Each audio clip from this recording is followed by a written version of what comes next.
about to listen to a very special episode of Musically Meditated. This week, your host, Joe Riley, has a great conversation with a Northwest Indiana broadcasting legend. For over 30 years, this man has been one of the leading ambassadors of music in the region. Our very special guest this week, Tom Lounges. 3 pieces of housekeeping before we begin. First, please subscribe on whatever podcasting platform you prefer to listen to the show. Please leave a 5-star rating and a written review. It helps the show get seen. Second piece of housekeeping. Thank you to all our new listeners, locally, nationally, and globally. Thank you to those in Indiana, Illinois, Michigan, Wisconsin, Tennessee, Virginia, New York, Florida, Texas, Colorado, California. Thank you to those in France, the United Kingdom, Switzerland, Germany, Serbia, India.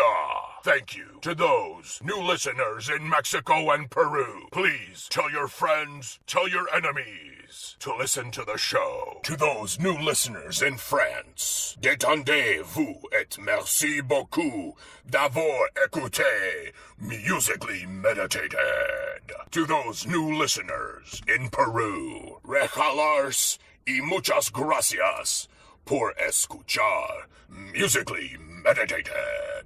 A final global thank you to those listeners in Serbia. Opustite se I hvala vam što ste slušali Musically Meditated. Third piece of housekeeping. This show will have 2 commercial breaks. We got sponsors.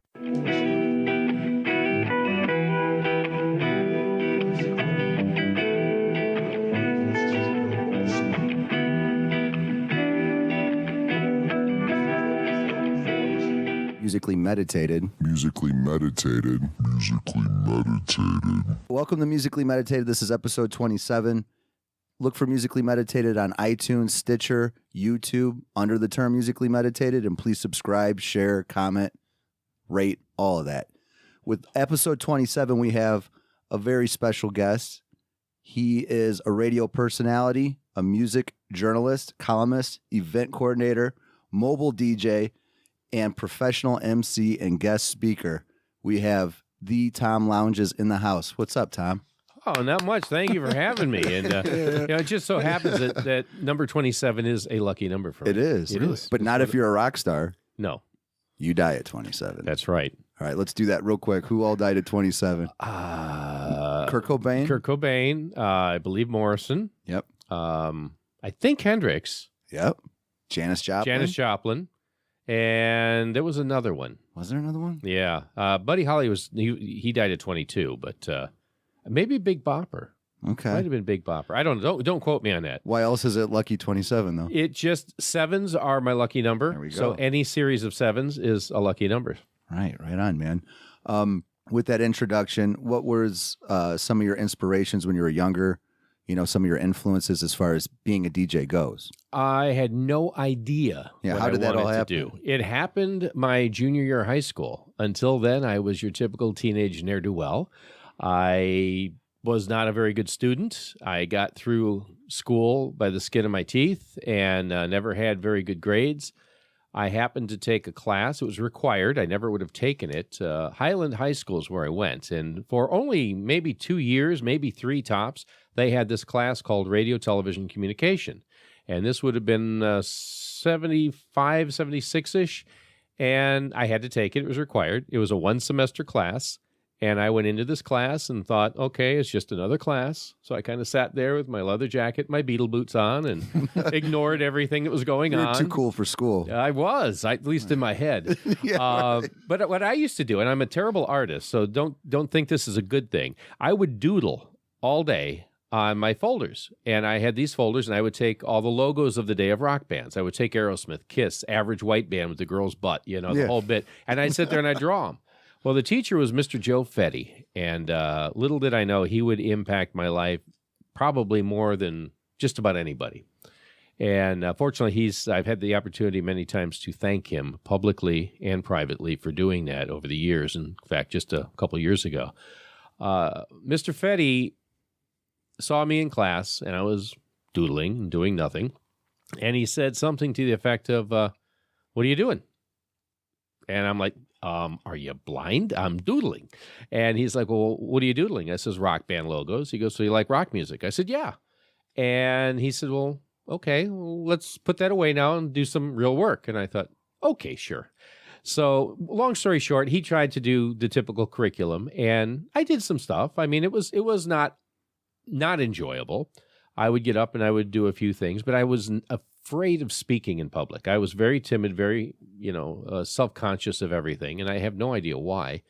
And a lot of people don't understand that today when I can go on stage and I can do these things and I do radio. And I say, we can't imagine that you were afraid to talk. Yeah, I can't see that either. Oh, I was very intimidated.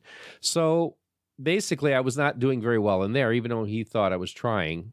I was probably half-heartedly trying.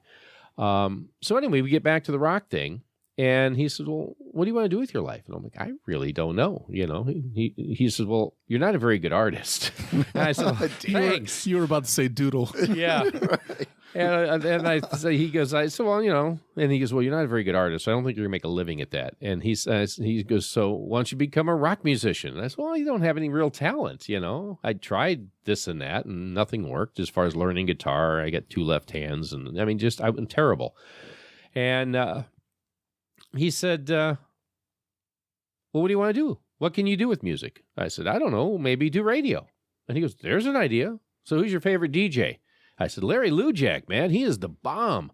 And and he goes, oh, okay. You listen to him? I said, yeah, I listen to him all the time. I like Dick Biondi. I like these other guys, but Larry Lujak is the guy. I mean, he's the guy. If you're going to be this, that's the guy. And was it his voice or his content? His Both? voice and content and his attitude. A lot of people say in radio, television, you have attitude. You can see facial expression, but there's attitude in radio. And you can feel it. And, certain kinds of attitude turn me off and turn people off. Certain kinds of attitude, on the other hand, embrace you and make you want to tune in to see what this guy is going to do today. Yeah. And Larry was one of those guys with little snot-nosed Tommy and Animal Stories and all those wonderful shows they did. Those too. Those good stuff. And, all these other guys that were coming up through the ranks, Fred Winston and, like I said, Dick Biondi, they were all very important to me growing up because they were playing the music that I loved. And he said, okay, why don't you do that? I said, well, I'll think about it. Kind of blew it off. Like, yeah, I'm going to be a radio DJ.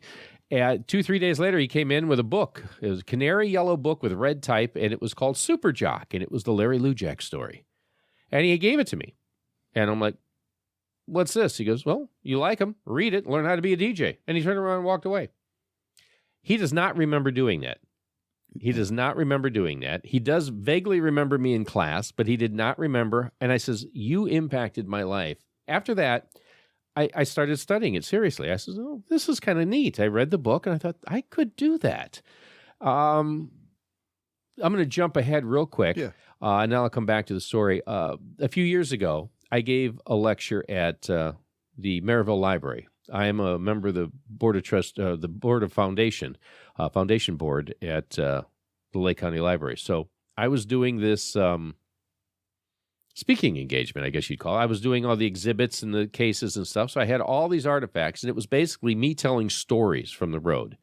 Stories of, sneaking into Debbie, Harry, and Blondie's dressing rooms. Stories of doing, this, that, and the other, road. You snuck stories. into Blondie's dressing room? Yeah, yeah. That was a fun one. That's one that I reserve for my my lecture series, because that's the one that always gets people to say, "Ooh." Yeah, it just got me. It got me too. It's right. So I was doing this thing, and they were charging like some ridiculous amount of money. It was for charity. It was to raise money for literacy, and it was $20, $25. And we had like 80, 90 people show up. Well, I was excited, and I said, I've got to find Mr. Fetty. And I happened to find him through Google or whatever. And I had already thanked him 15 years ago in my Times column. I said, by the way, I just want to thank this guy who put me on this career path. And I mentioned him. And I invited him and his wife, and they came. I said, you are my guest. I bought their tickets because it was for charity. And every time I do a charity event, if it's a price on it, I buy my own ticket because Elvis did that.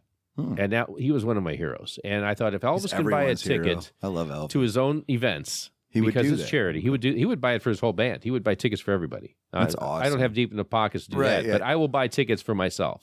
Or my wife or whoever comes with me. So I said, I'm going to buy your tickets. I really want you to come as my guest. And he said, okay. We had talked a little bit before then. And at some point during the thing, in the beginning, I was explaining this story about how this teacher affected me and impacted me. And I asked him to stand up. The emotion between him and I at that moment was beautiful because he realized how important he had been to me. And my wife is a teacher. And I've had some experiences like this with people I have mentored. And when you realize that you have done something with your life that has helped alter or change or impact someone else's life, my thought is when that happens to me, it's like if I die tomorrow, I've earned my right to be here because I changed these people's lives. And with him, he completely put me on a path. I had no idea what I was going to do. I mean, I really was not good at anything. And so I've had a fairly good career, and now we'll jump back. But I thanked him. And that meant a lot to me to be able to say that. Because so many times, even in the Rock and Roll Hall of Fame or all these other things, you are posthumously inducted or posthumously, recognized for what you did. This was my chance to publicly, in front of God and everybody, say, thank you for changing my life. Yeah, that's powerful. Very powerful. He actually brought the yearbook from that year. Awesome. And he had an extra, and he goes, he hadn't taught there. He went on to become a principal at Hanover Central. He's now retired. A lovely man and very passionate as a teacher. And I take that with me, that lesson, not just about changing, into a career, but I take the fact that he changed my life. And when I talk to kids, and I do a lot of classroom work, I take what I learned from him and say, if he did that for me, how can I do that for these kids or this kid or that kid? Sometimes you're talking to a class and most of them blow you off, but there's one or two that you seem to connect with a little bit. And I'll say, if you have questions, I'll be happy to sit here and talk to you about it. And I'll get to that. I had a couple of kids I did impact. So going back to that class, he challenged me, gave me that book. And by the time that semester was over, I had spent my senior year, junior year, whatever it was, the spring break time, studying. Back then in the FCC, you had to have a radio license, just like a driver's license, a pilot license, anything else. You couldn't just go on the air like we're doing today. I mean, you had to have a certificate. You had to be legal. So I went and I studied checked out these books on frequencies and transmitter and how to calibrate things. And I went down to the Dirksen building in Chicago, and I took my test for the FCC. It was like a 3-hour test. It was mind-numbing because I'm horrible at math, and you had to calculate stuff for calibration. Now computers do it all. Then you had dials. It looked like a sci-fi movie. All analog. Stuff, right? And I learned how to do it, and I got my third-class engineer license, which I still have. It expired in '83 because I think it was Bill Clinton deregulated everything. But so I went there. And I felt the greatest sense of accomplishment. It was a mathematical type of thing, which I was horrible at. I had a year ago, I was a kid with no goals, and I got an FCC license. Well, I thought, all right, I'm on my way to be Larry Lujak. You were confident and ready to go. Did I realize it doesn't work like that. I applied everywhere, and everyone's same thing, just like today. Well, what's your experience? So what were some of the first radio stations that you worked at? Was there like an internship no, deal? Or? Here's what happened. I wanted to be a rock jock. I wanted to be Lujak. So I originally went to Hegwish Records, and I talked to Joe Satiris, the owner, and I said, they were just then starting night rock, just then. And Bobby Scafish was part of it. Who's Ted Semper? I heard the name Ted Semper. My dad. I'm trying to remember. The name's familiar, but I can't remember him. Because according to my dad, and he's a rock and roll guy, and he knows the stuff, you were the voice of rock and roll for the region for sure. But he said Ted Semper was number 2. No, that's according to my dad. Shout out to my dad. I would not say I'm the voice. There were so many others before me. Right, but with the same era, he's around the same age as you. Well, I wanted to do this But yeah, sorry, I sidetracked. But Chris Eric Stevens was there. Bobby Skafish was there. All these guys who have gone on to become amazing radio people. Okay. And Bobby Skafish, still one of the best in the business. Yeah, I know Bobby Skafish. Yeah, he's got a good voice. He is amazing. Yeah. And he was one of the early night rock guys. And they started at 106, if I remember right. And I couldn't get a job. Joe liked me and said, we can do something here and there and whatever. And for some reason, there was no openings. There was this, there was that. So meanwhile, I'm struggling to try to get a radio gig. Well, my dad knew somebody that was the newscaster at WLNR, which was 106 where Night Rock started. And by the time I was doing this, Night Rock had already moved to WFLM down the dial at 104 in Crown Point. Okay. LNR is in Lansing. So Night Rock had just left LNR and went to WFLM. So I'm starting at the right station, but I'm like a day late and a dollar short. The show I wanted to be on already moved. But they started me. Now, mind you, I wanted to be a rock jock. When you say rock jock, quick question. Mm-hmm. When you were playing the records, were you literally spinning the record and playing it live, or did you already have the show planned out? How did that work back then? I did. I would just play the records and talk and take calls, but that came later. That's so cool. When I wanted to do, that's what we do now. Basically, what I'm doing now. But I went there and I wanted to be a rock guy. And so I started doing a little bit of news writing, a little bit. And then I got a job because I was an engineer. I got my certificate. Things happen for reasons. Because I had that, there was an overnight engineer job open, engineering for Black Gospel. I want to be a rock guy. And now I'm working overnights doing Black Gospel. I'm thinking, what world is this? I mean, I'm a kid from Highland, grew up in the 60s. There wasn't a lot of cultural spillover like there is now. I had no idea.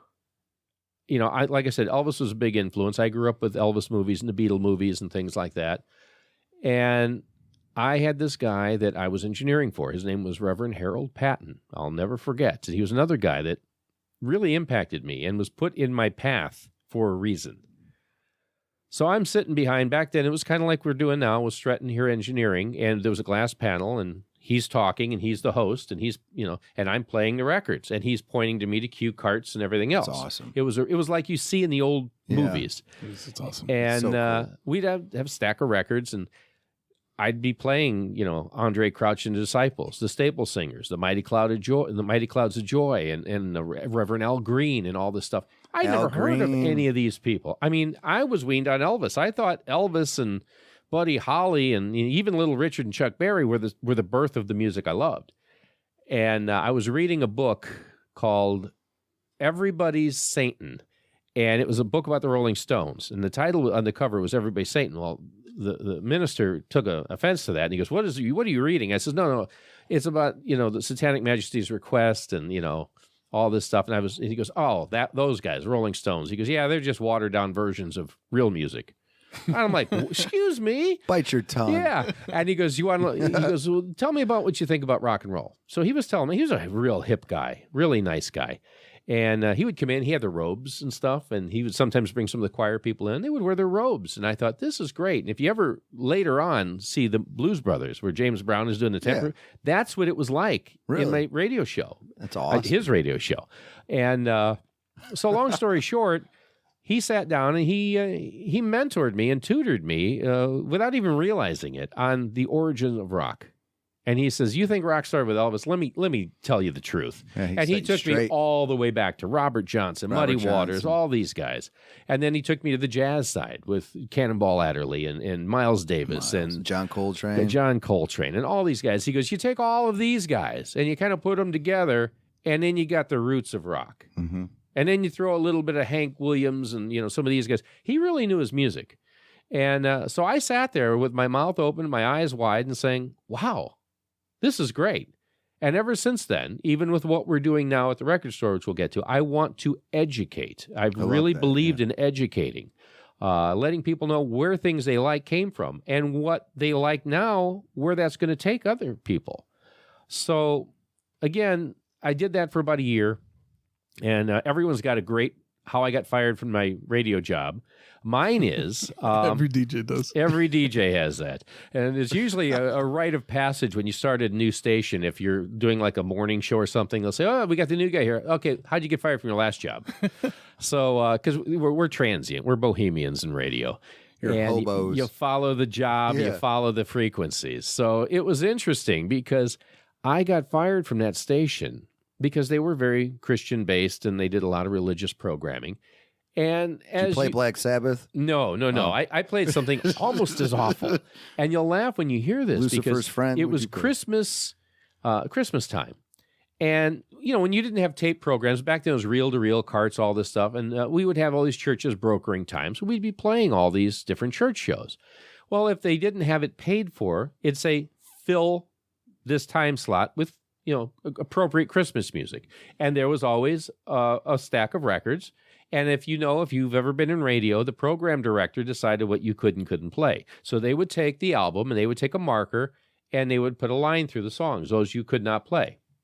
It was almost like some secret document where they black out half the copy, CIA files. Yeah. So it would say The Kennedy assassination. not to play these songs. Black it out. So it said fill for Christmas music. I thought, okay, well, this is like, I think we got off the air at 4:30 and I had to go till 6:30 or 7 in the morning.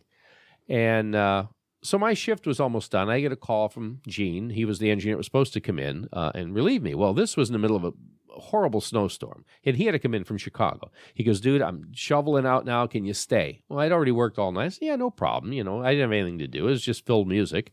I said, sure, take your time. Don't, get in an accident. And so I'm sitting there and I'm playing songs. And I thought, I'm really hating some of this stuff. I'm going to see what we got. Well, here's Eddie Arnold, the scandalous Eddie Arnold. And I dared to play Jingle Bell Rock. Really? You got fired for playing Jingle Bell Rock? Because you got to remember, back then, rock was a bad word.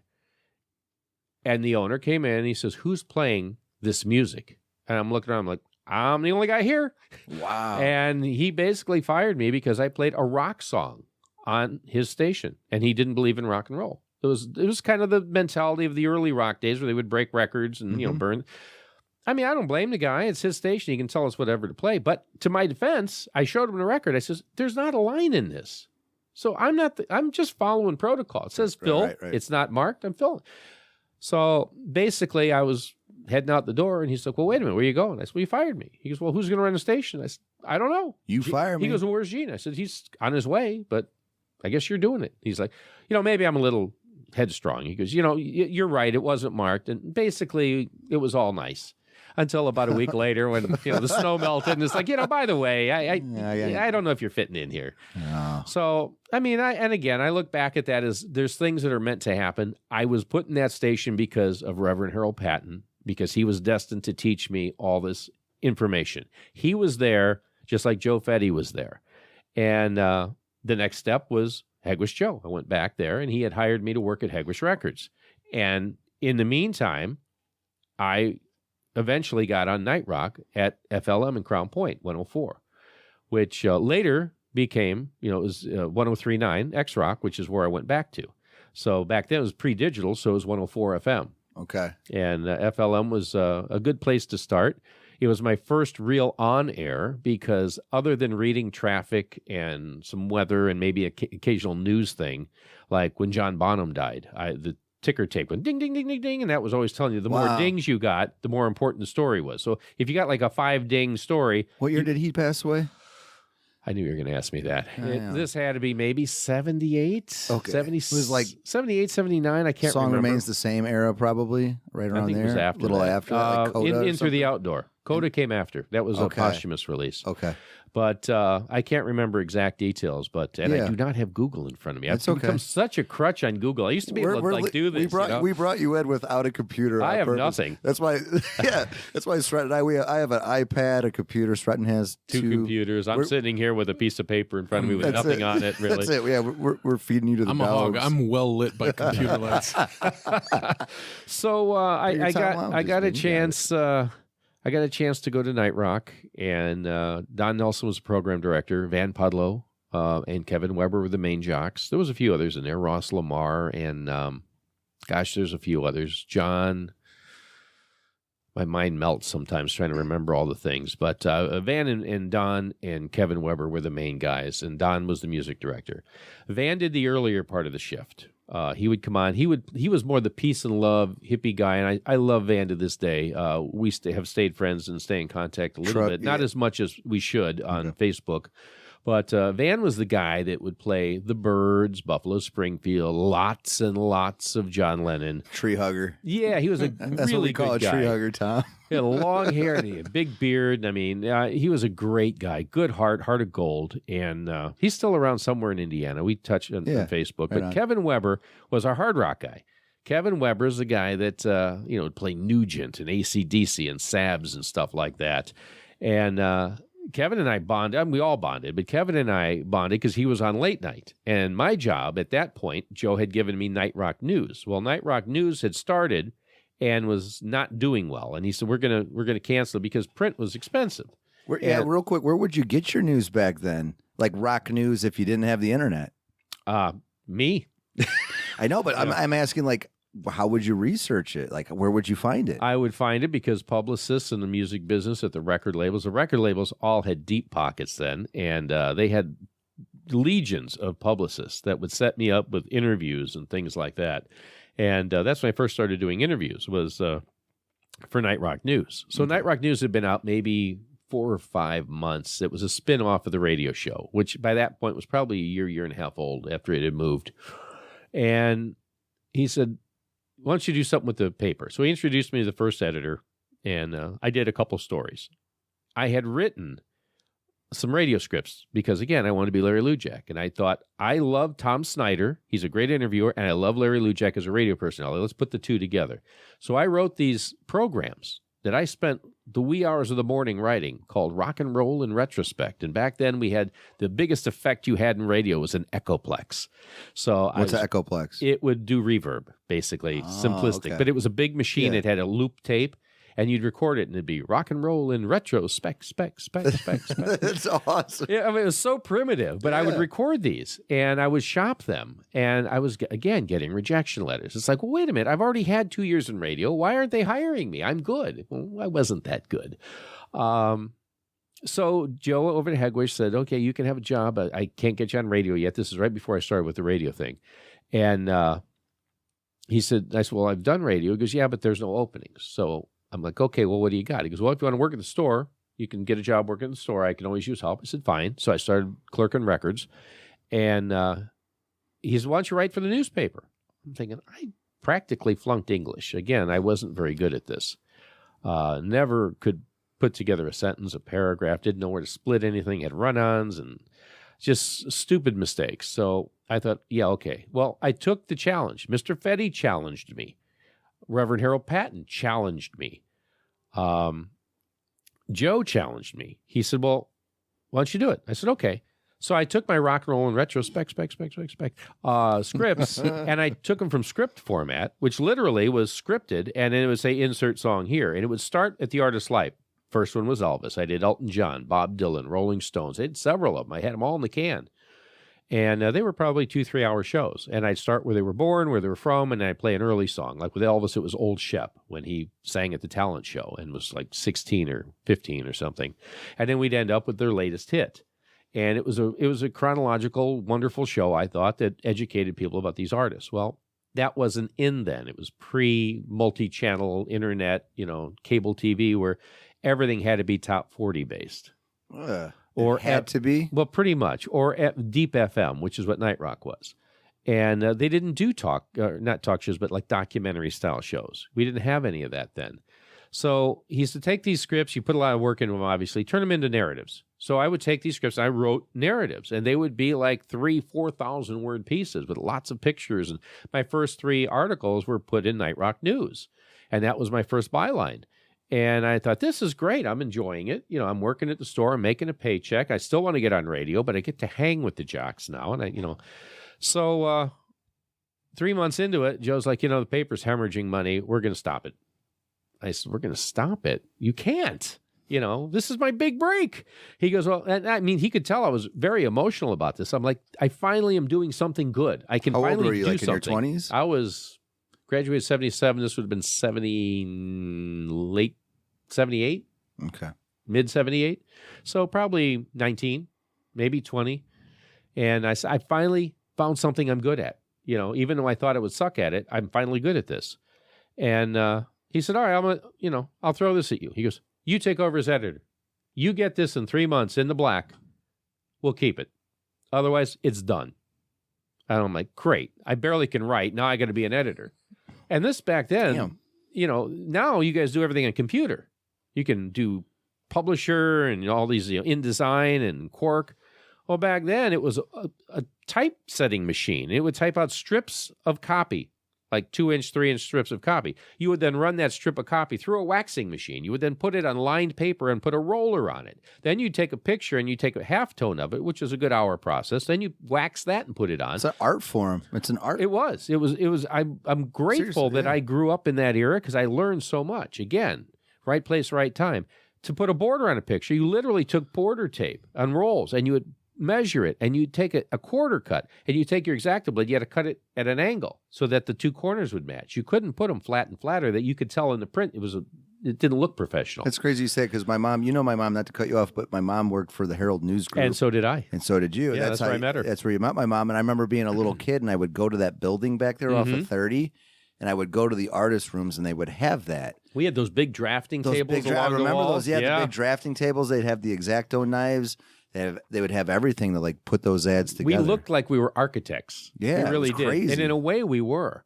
And the thing is back then you could make silly mistakes. And it happened on our 60s story that we printed at that building. This was years later. But like I said, they were in strips. So if you take those strips and you cut your story, well, what happens if you put column 2 and column 3 and so the story was completely out of sync because it didn't flow. It wasn't on a computer. We didn't have wraparounds on pictures and things like that. You had to physically cut line by line and build it around there. I mean, it was tedious. Yeah. And back then, Night Rock News was, over 50 pages, 56 pages. To do this once a month by hand, by myself, as well as writing a good chunk of the material. Yeah.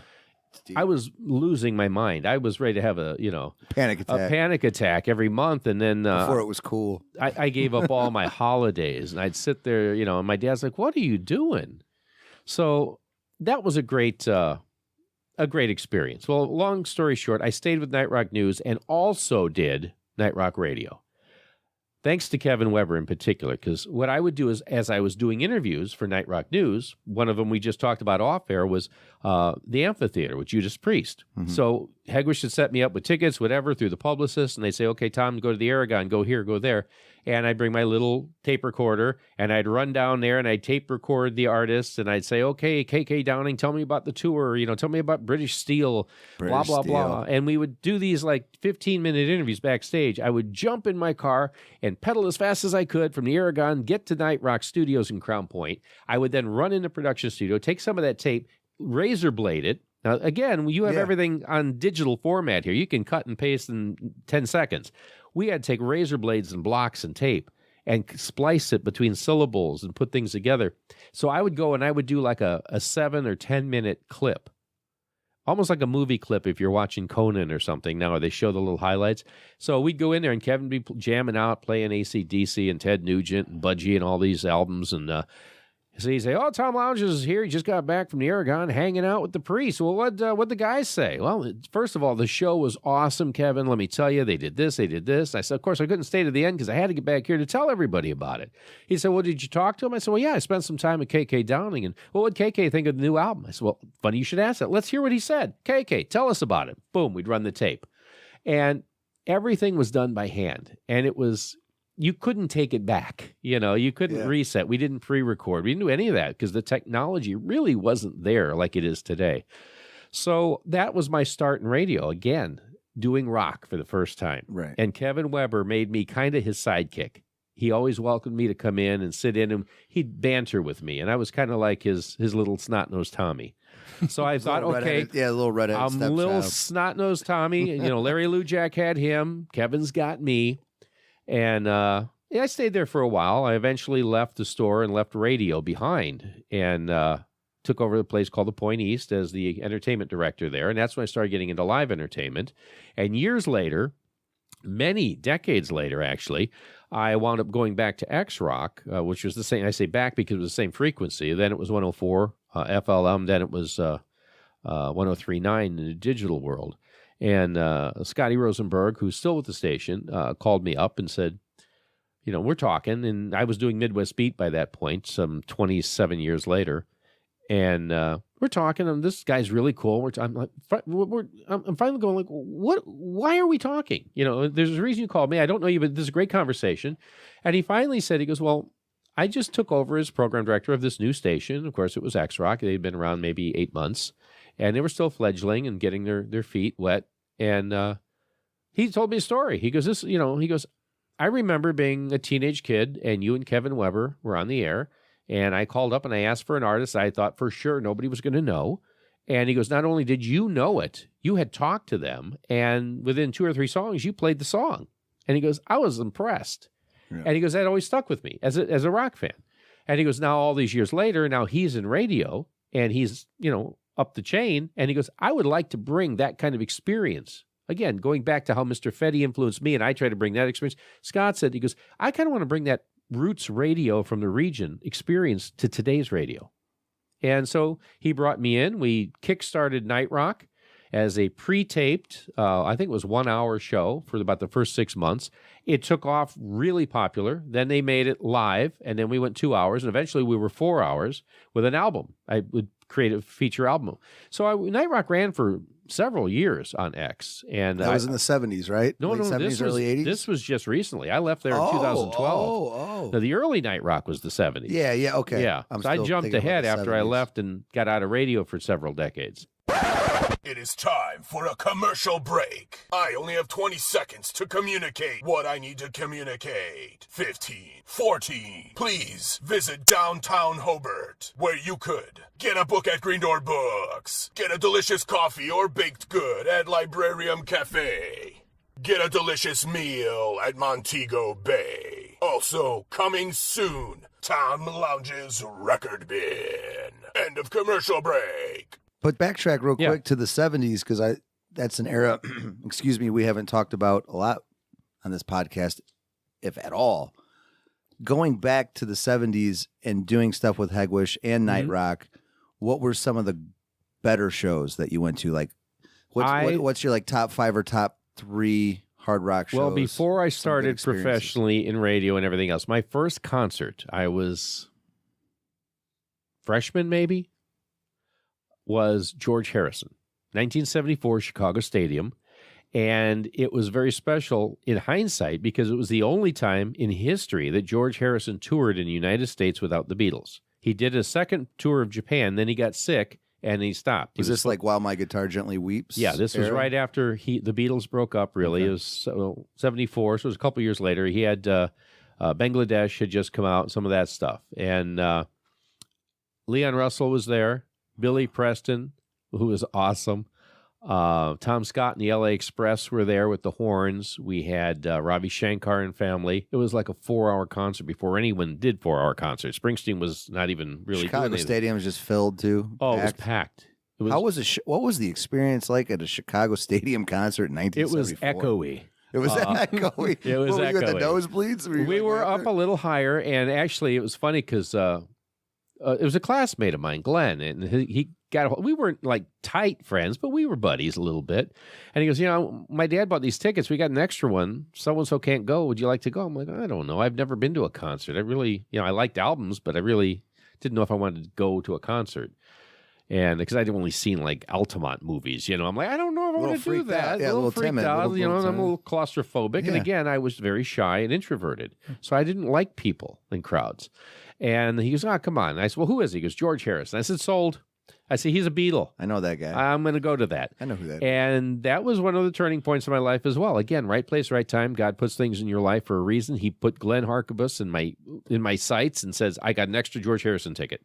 After that, I was addicted to concerts. I couldn't get enough of the stage vibe, the adrenaline, the crowd rush. Same here. I love it. It's Amazing. A great energy. It is. It makes you forget about all your problems in life. It's kinetic energy. And it's kinetic, yeah. You got 5 people around you that are pogoing or slam dancing or cheering or some hot girl riding on some guy's shoulders. You can't not get into the show. You just can't.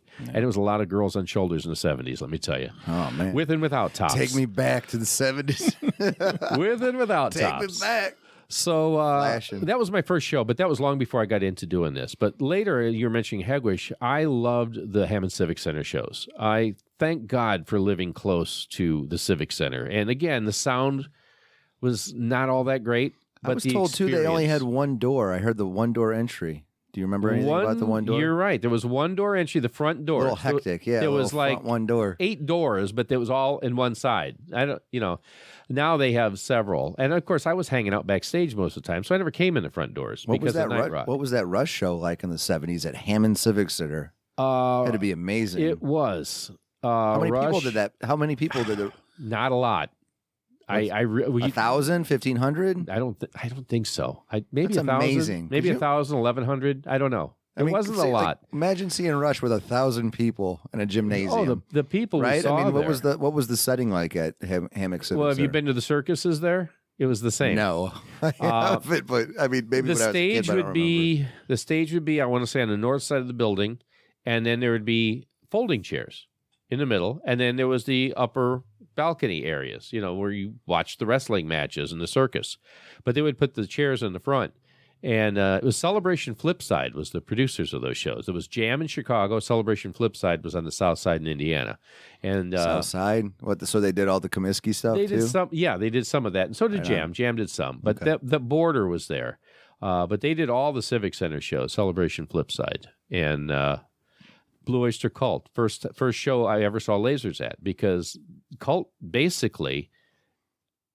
Historically speaking, they were the first band to utilize lasers in a rock concert. And that stuff was harmful back then. Yeah. Didn't they find out it caused cancer? And Yeah, shit? it was. Well, if I remember, funny. if Why am I I laughing remember about the this? story correctly, and I could be a little off on this, but I want to say Eric Bloom told me this story. But back then, I didn't drink just water. Let's What'd you just drink, say that. Tom? Old style Pabst back in the 70s? Old style. That you was were drinking old style in the 70s. old style right? and Stroh's. Stroh's. Stroh's was the night rock beer of choice. Was it? And I learned to drink Stroh's with Kevin Weber. Imported from Detroit.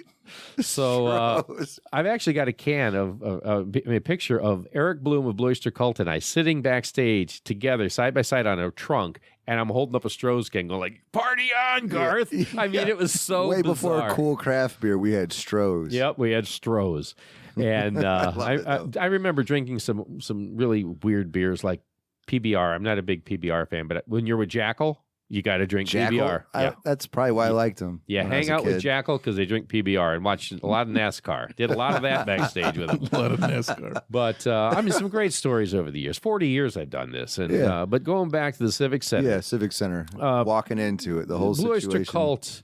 Like I said, if I remember the story correctly, we with the lasers, they had mirrors put on their guitars. They would bounce the mirrors. But Eric, if I again, I don't want to be misquoted, but I think this was the story that their manager Sandy Perlman knew a doctor of some kind who had a laser machine. It was like a medical laser. And it was sitting in a warehouse. And he goes, "This is pretty cool. We should Seems do like a something with great this." idea. It didn't, well, back then. And I guess they kind of borrowed it or bought it or did something. But it was so high intense that they said you had to sign a waiver, if I recall. And again, I'm just going off A laser waiver. a memory here. I love it. I believe it's accurate, but I'm not 100% sure if a lot of this is rock and roll myth. But I want to say that was the story. And they are credited as being the first to really utilize lasers. And, of course, Kiss did all the flash pots and all the other stuff. But I remember Kiss playing at the Parthenon Theater in downtown Hammond, way before the Civic Center. It was just a Really? theater like the Art here in Hobart. And it was Kiss, and it was like $3 to see Kiss on the first tour. I was That's in like amazing. 7th or 8th grade then. Aerosmith. Whoa. Yeah, Aerosmith. So, yeah, there was some good... Kiss. How was Kiss back? I mean, I know they put on arguably one of the best live performances. Oh, they like- were great back then. I saw them on several tours over the years and got to, interview Paul Stanley several times. And Paul actually gave me a guitar, signed Kiss guitar that we used for an auction at the other radio station I was at. And it's like I got to carry it, at least from Chicago back home. Damn, you touched his guitar. So Who's your favorite member? Is it Paul? when I was young, I used to say Ace. I kind of like it's Ace or Peter Criss for me. I can't figure it out. I have a picture of me. It's on my Facebook page. If you go through some of the random weird stuff that's on there in some of my scrapbooks, there's a picture of me dressed as Ace Frehley. So in we're a gonna say homemade Ace, costume. then. Yeah, that sounds like you're an Ace. I was an you're ace until I realized that he was kind of a. Yeah, he was the partier out of the group. Yeah. Nothing Paul, wrong with that. Paul, I think, is my favorite now and has been for years. But when you were a kid, it was Ace. It was then, Ace. Then you grew up into Paul. Yeah, right. Yeah. So, but there was some great shows. I remember seeing Nugent many times. I saw Ted at, I want to say it was the Aragon, and he would jump off the stacks, the big guitar stacks he had. And I talked to him just a couple years ago again. And well, actually, I just saw him last year. And we were hanging out at the last show he did at the Radisson. But I remember doing an interview on the radio show. And I said, Ted, I says, you're not jumping off those stacks anymore. He goes, dude, I had both knees replaced because of all that, you know. And his wife had told me about Ted, having the surgery. So I brought it up just to see how he'd respond. And he's like, yeah, I guess too many years of that. Too many years. He didn't party either. He was just into women. He did not party at all. I remember being around Ted early on. And I don't him and Zappa were like the first straight edge rock and roll dudes ever. Yeah, I'm still a big Zappa fan. Who isn't? I love Zappa. What's your favorite Zappa album? Overnight Sensation over here. Overnight Sensation, Apostrophe. I also like Weasels Rip My Flesh. Oh, yeah, that's a good one. That's a good crazy, creepy album cover. I love it. I bought the shirt. People always It's comment. like a hangnail on your face with a weasel. And the guy's smiling, shaving with a weasel. That's adorable. But yeah, Zappa. Did you ever get to see Zappa? Yeah, I saw him at was it the Uptown Theater? He used to. Where's that? Chicago. I think it was the Uptown. It was Zappa and the Tubes back when they were crazy before the MTV days when they dressed up and did. He was Quaalude. Fee Waybill would come out as Quaalude. He was a 7-foot. I don't know what he was. He had a big almost a white afro thing, and it was like David Bowie Spiders from Mars era costume, and he'd come out with big shades that said Quay, and they would light up like Elton John, but they were like overly grossly big. And they would do Ray Stiles was the very hot girl in their band, and she would dress like a dominatrix, and she'd crawl into a TV, and they would do thing about this is insane. Oh man, the Tubes. When you see She's a Beauty and stuff on MTV, they are so watered down and blasé by that point. You go back to the original Tubes when they did White Punks on Dope. Oh my God. As a matter of fact, that's a song I'm going to have to play again. Yeah, you're going White to. Punks on Dope. White Punks on What an Dope. amazing song that the is. The Quaaludes in the 70s, like that. Yeah. Fee Waybill was his alter ego was Quaalude. It was Quaalude. Yeah, lewd as in LEWD, because they were a little lewd. A little lewd act. Yeah. They were a lewd act. Yeah, them and Zappa, probably one of the highlights. If I had to remember, an amazing show. Yeah, amazing show with Zappa. That was Zappa. Zappa and the Tubes. Just there's so many. I've seen so many artists. I sometimes forget who I saw. And the same thing with interviews. That one sticks out. Any other live show that sticks out? Anything Paul Rogers has been on. I love Paul's voice. They're not always super exciting shows as far as that. He's a great entertainer, but they don't do all the bells and whistles like some of these other groups we've talked about. But for a solid rock performance, Paul Rogers, Bad Company, amazing people. I remember seeing Queen when Queen was relatively new at the amphitheater. Heart in the glory days with the original lineup and the girls. What's the amphitheater all about? Amphitheater. Where was that? Where I don't remember the address. Amphitheaters. No, but was it in Chicago? Oh, or in the Chicago. Region? No, in Chicago. Amphitheaters were all the shows moved to after the stadium was torn down.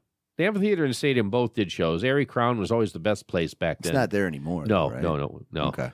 77. Another show. Two shows actually that were pretty amazing. In 1977, I saw Elvis on his last date in Chicago. That was at Chicago Theater or no, Chicago Stadium. Stadium, my bad. Yeah, that was before the stadium was torn down. May 20th, 1977, and that was the leather fat Elvis, right? It was the last tour. Last time he was in Chicago. Okay, no disrespect. You gave me that look like don't talk about Elvis like that. Yeah, well, yeah. I mean, Elvis is still. Be careful. He's my guy. I went to my dad and I. We were joking. We went to Graceland and we were in the taxi, and we're getting ready to go to Graceland. Like, so blah blah blah. Like, have you been there before? And the taxi driver's like, yeah. Like, yeah, he died on the toilet, ain't it? And it's like he looked in the rear, like in the mirror, like shooting darts at you. you say that again, I'll stop the cab. I'm like, whoa. Yeah, he's Like, very, they take it- very yeah. revered. Yeah, I love Very Elvis. revered. So no And disrespect to Elvis. I have worked with Sorry, Elvis fans. the Elvis world a lot. I mean, because of my passion for him, and he was another reason I got into music was I loved his music. But I've interviewed and worked with Lisa Marie, Joe Esposito, his tour manager, right-hand man, best man at his wedding, all these different guys. It's been interesting. I also wrote for a while for Elvis International, which was Forum magazine, which was the only magazine I believe ever sanctioned by Elvis Enterprises.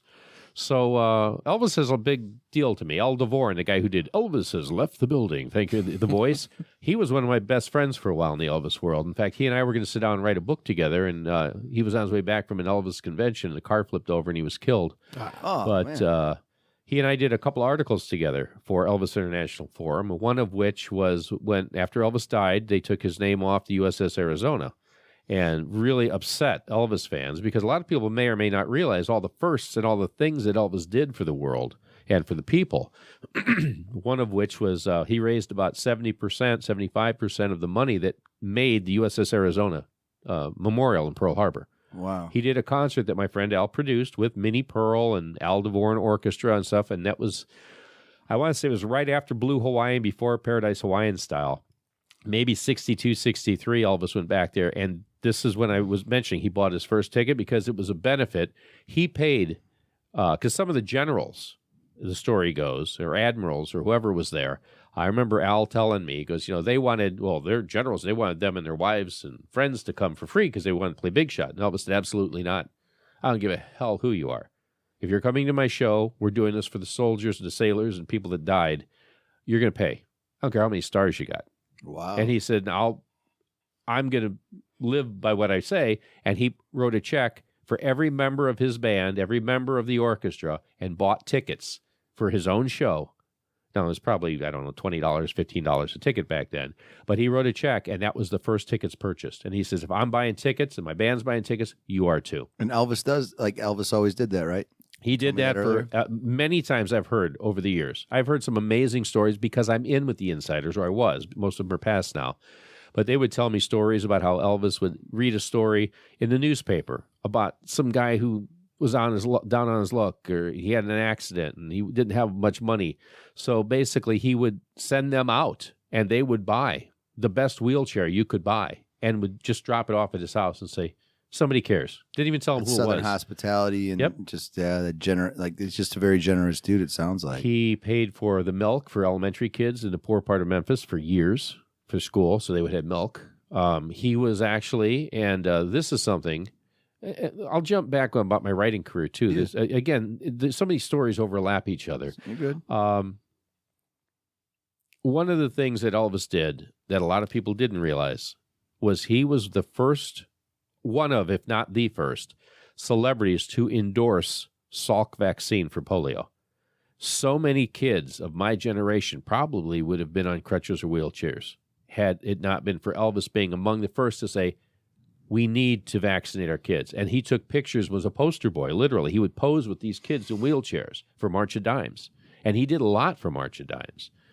And when Elvis died, there was a couple of local kids that had written one paragraph. Like local regional kids here in the region? It ran in the Times.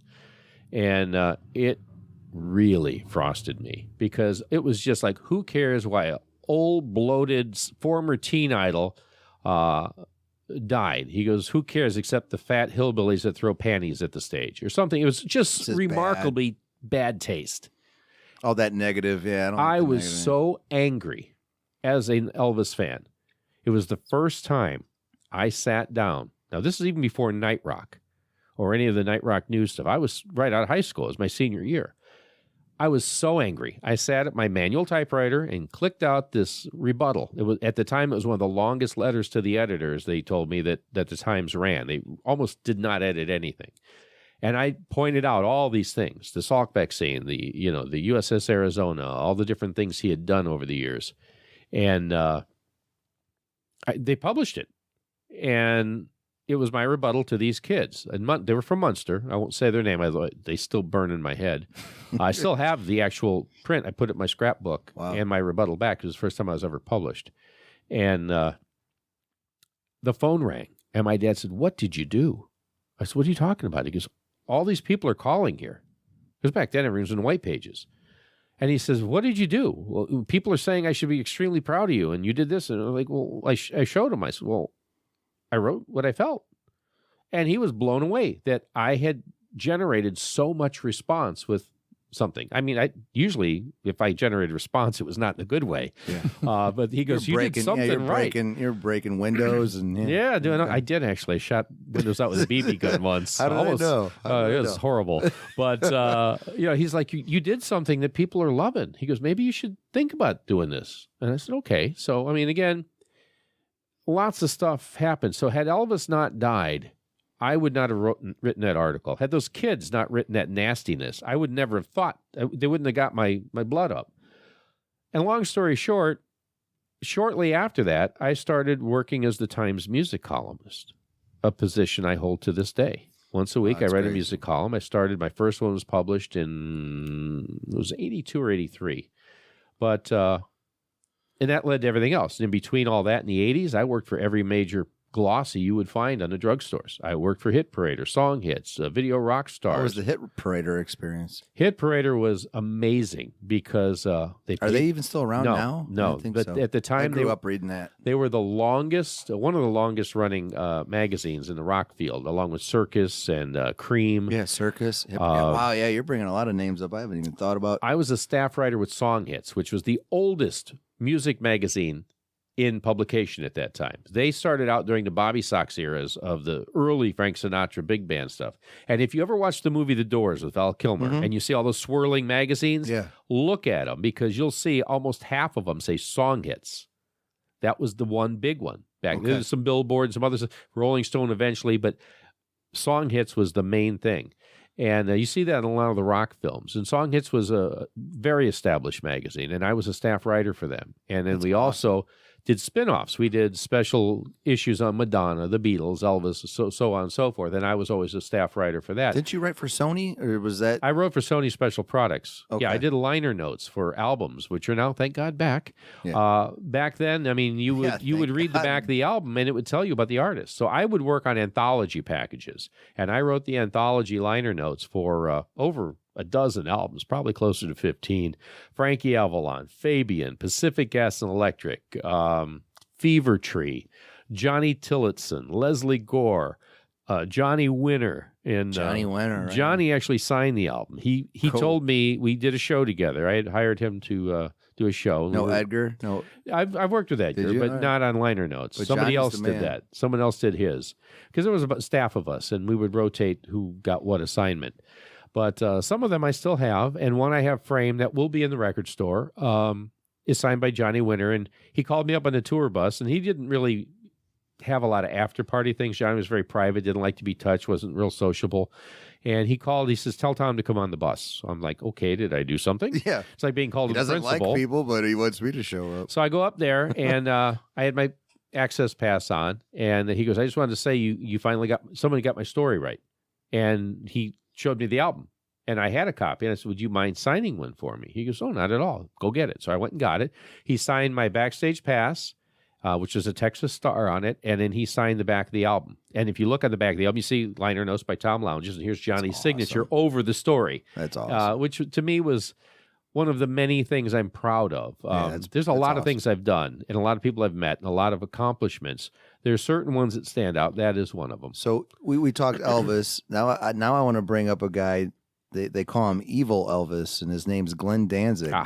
Glenn. What's your Glenn Danzig experience, Tom? Glenn Danzig, I'm surprised he didn't Evil Elvis come down from Chicago and beat me to a bloody pulp, because I did something very stupid. And it was by accident. Hegwish Lisa and I were doing the Night Rock show on X, and Glenn was our guest. He was a call-in guest. It was, I want to say it was the Black Aura album. Yeah. I think it was a Black Aura album we did. And that was like 2000, right? yeah, it was a while ago. Yeah. And It's crazy that 2000 is a while ago, but yeah. yeah, it doesn't 18 seem years like ago? it seems like Right. yesterday to It me. seems like yesterday to me. Yeah. But so we had him on the phone, and I didn't realize that the pot was up on the microphones, and we're trying to connect with him. And I'd say something to Lisa like, well, try, what's going on with the hotel? And she's like, I don't know. They're trying. I said, well, tell him he's in room number 218, and because we could hear the secretary, and she's like, oh, it's the Hyatt or something. I forget what hotel he was in. And I said, well, tell him, we got to get him on. He's expecting our call. He's in like room 218. Well, I didn't know this went over the air. So I'm thinking, after the fact, someone said, oh man, the mic was on. Did that go over? And it's like, so we later checked it. It's like, we are so lucky, like weird stalkers, because Danzig's kind of a cult figure, Yeah. His fans can be a little extreme. I thought all I need is to have some weird satanic stalker Sam Hain guy out there decide to go like ice, poor Glenn. And you're the guy that gave him the I'm wrong the guy room? that gave Is him your the name room Tom? number. Come here, Tom. So, yeah, that was a lesson, because I learned to always, before we do anything, I double check all my mics. Did you talk to Glenn? Was he upset? Oh, yeah. No. I don't know if he knew, honestly. Okay. But I think if someone would have showed up at his door, he would have. Okay. But that's my main Glenn story. I have a signed New York, is it Mets or Dodgers? I don't know. I'm not a big baseball guy, but I have a signed He's a Glenn Jersey Danzig boy, hat. so if he's from Jersey... It has the NY, it's orange on a blue hat. that's the Mets then. That's the Mets. So I have a signed Mets hat. He's a from Mets him. fan? Yeah. So if you didn't know, all you Danzig and Misfits fans, There you go. he's a Mets fan. So it's Mets Jets usually. Yeah. I mean, And then it's Yankees Giants. So Glenn's a Mets Jets guy. Speaking of cult icons, I was very good friends with Wendy O. Williams of the Plasmatics. I was there in the dressing room. There's a great picture of us, also on my Facebook scrapbook page, where she was arrested like 2 minutes after that. Cook County came into the dressing room and arrested her in handcuffs and took her out. A day or two before, she had been jogging along Michigan Avenue, somewhere on the lake, and paparazzi used to follow her and hound her all the time. She was a very private girl, even though she wore electrical tape and whipped cream on stage. She really was kind of a private girl. So she stopped and she says, okay, take some pictures. So she took the picture, and then she started running in. She was a health nut. And he started running along with her, snapping pictures. And she's like, what is your problem? Well, she wound up punching the guy and breaking his camera and his nose. Yeah. And so they issued a warrant. And, of course, the day or two after, she was playing at our club at Point East. She had just played the Aragon or somewhere, or stages up in Chicago. So by the time they got the warrant, they came in and they arrested her after the show, after I got an interview with her. So there's a great shot of her and I'm looking very new wave. I had a perm. I had a bee outfit on. So what, you were into the Cure and the Smiths? I was into the Blondies and the Boomtown Rats. Oh, okay. I was big into the Rats. Okay. Yeah, that kind of stuff. Skafish. I mean, I was into that stuff. I wanted to see this picture. It's up on the Facebook page. Yeah. Nice. I'm wearing a blue and yellow stripe. I look like a psychedelic bee, and parachute pants. Oh, it's like, dude. and I had a Nice. perm. I was dating this You had one a perm girl too? Yeah, Nice, Tom. It was awful. I look at that picture and think, oh my God, who dressed me? It was the 80s. Everybody looked stupid in the 80s. Crazy. I wore some awful clothes in the 80s. I like that description though. I'm gonna have to look for that. Yeah, I look like a weird bee because it's all stripes. And I used to get all my clothes at Merry-Go-Round in South Lake Mall. If you remember that, that was a trendy hip store. Well, it really wasn't, but they sold us that it was trendy and hip, so everybody bought stuff. But back to some metal guests that you've met. Black Sabbath.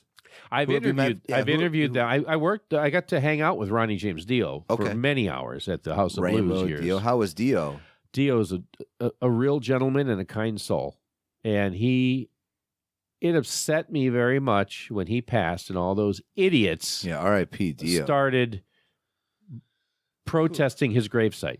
What was that? I didn't even see that. What's that about? Oh, that was a big deal. Okay. Ronnie died, and all these self-righteous hypocrite, I'd say other words, but I'm just too used to not being able to say them on the radio. No, we don't curse. We try not to curse here. So, Fred's got a foul mouth. Anyway, these guys were marching around, calling him a devil worshiper, and at his funeral. They were blocking guests from coming to his wake and his funeral, and it was horrible. And I know it hurt Wendy, his widow, very much, and his friends. And it was all over the news. I'm really surprised that you hadn't heard about it.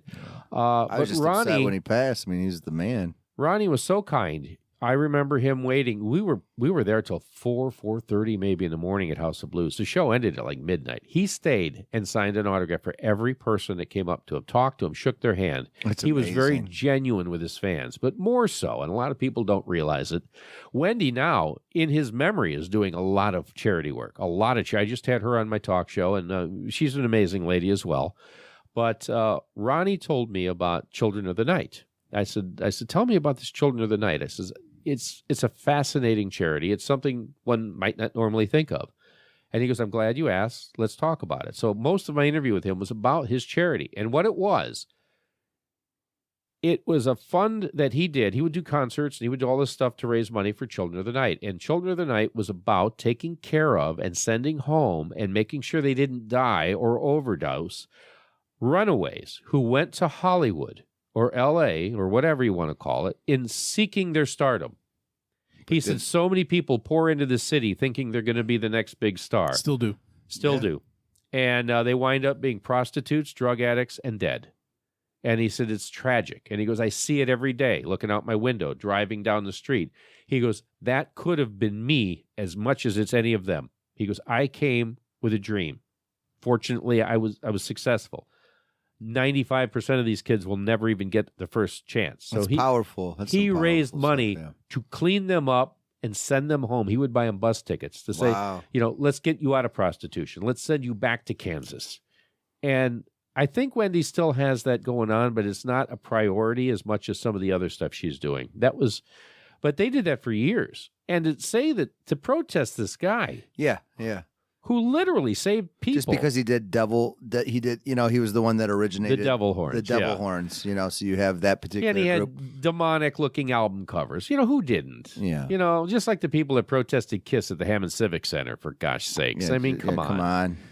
It's Get an art over form. it. Get It's an over art it. form. It's an art form.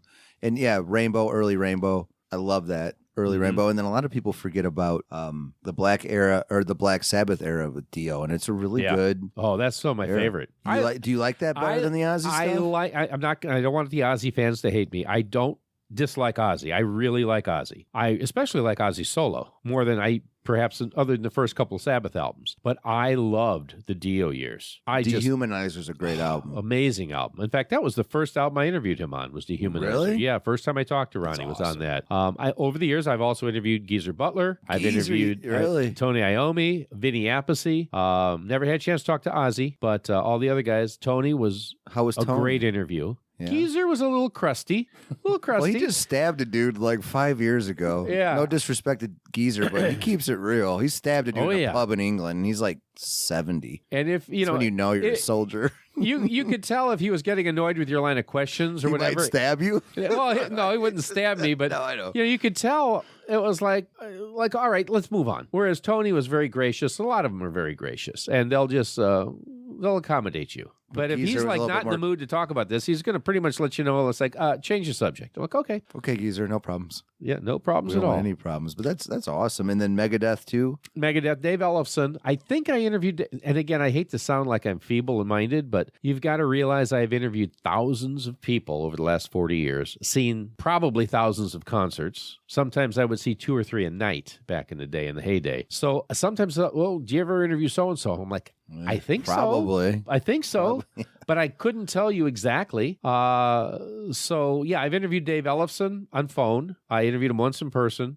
I pretty sure I interviewed Dave Mustaine and Nick Menza, I think. Wasn't he the drummer? Drummer, yeah. I interviewed him. Now, I have a signed copy of Euthanasia, the album, the LP, which is framed, and I may or may not have still. I don't know. I've lost a lot of my stuff in the flood of 2008. I also lost a lot of stuff when the storage unit collapsed on me in December. It was a heavy snow year a few years back, and I had all my memorabilia in storage. And, of course, I didn't go there in the middle of a snowstorm, and it was in storage, so I didn't go there often. So in December, I guess the roof had caved in. Well, by the time I got there in April, I opened up the door, and some friends of mine were with me. We were going to go through stuff, and it was black mold everywhere. So we threw away probably 98% of what was in that storage unit, including signed Paul McCartney stuff. I mean, some amazing things that I really, to this day, I keep everything now off the floor, in plastic, everything else. I learned twice. Shame on me in 2008 because of the Highland flood. My basement Everything flooded in 08. Yep. So some of the stuff was in plastic. All a lot was Hobart in was cardboard underwater. boxes. Yeah. It was a rough year. So I lost, I would say, at least half of the memorabilia I've collected. And I still have enough for a small Hard Rock Cafe. In fact, that's what the we're gonna- record store is going to be part of that. Let's transition.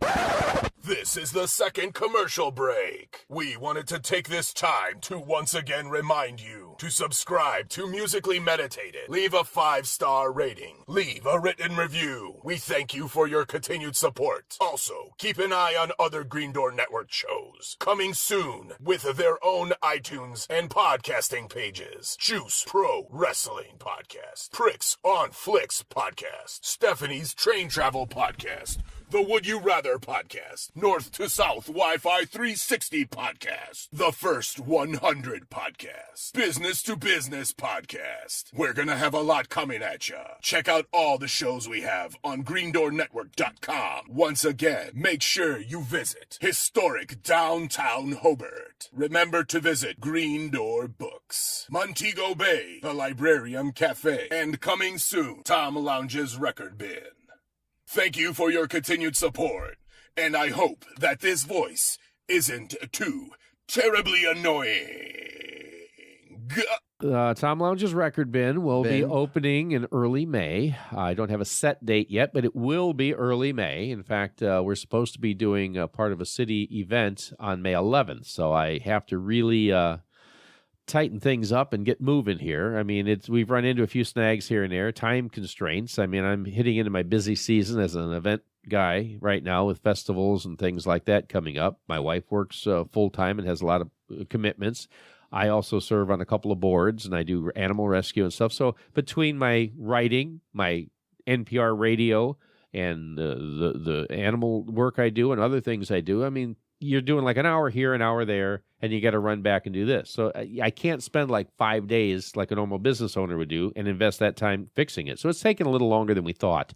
But the Record Bin hopefully will be up and running and open for business by May 11th. That is the plan at this point, because we're going to be part of that progressive dinner here in Hobart. It could open earlier. I don't know. Watch my Facebook page watch for the details. Facebook stuff. Most of the stock is from my 40 years of collecting records, so I have thousands of albums. Some of them are really obscure. Some of them I'm keeping. I've probably pulled maybe 300 albums out of my collection that I'm keeping. A lot of stuff you'll see is early release. I've got a great Warren Zevon album that's a white label promo copy, which means it was an original pressing that was given to the press and stuff ahead of release, so it's one of the first pressings. That's just a prime example. I've got colored vinyl, I've got limited editions, I've got EPs, I've got lots of 12-inch singles when I used to be a hot mix guy back in the day. Just an amazing amount of stuff I forgot about that as I'm going through going, oh my God, I remember this, I remember that. And some of that I'm keeping. You know, some of it's like, it triggered a memory. I'm like, I'm not selling that. I'm putting it behind the counter. I'll play it in the store.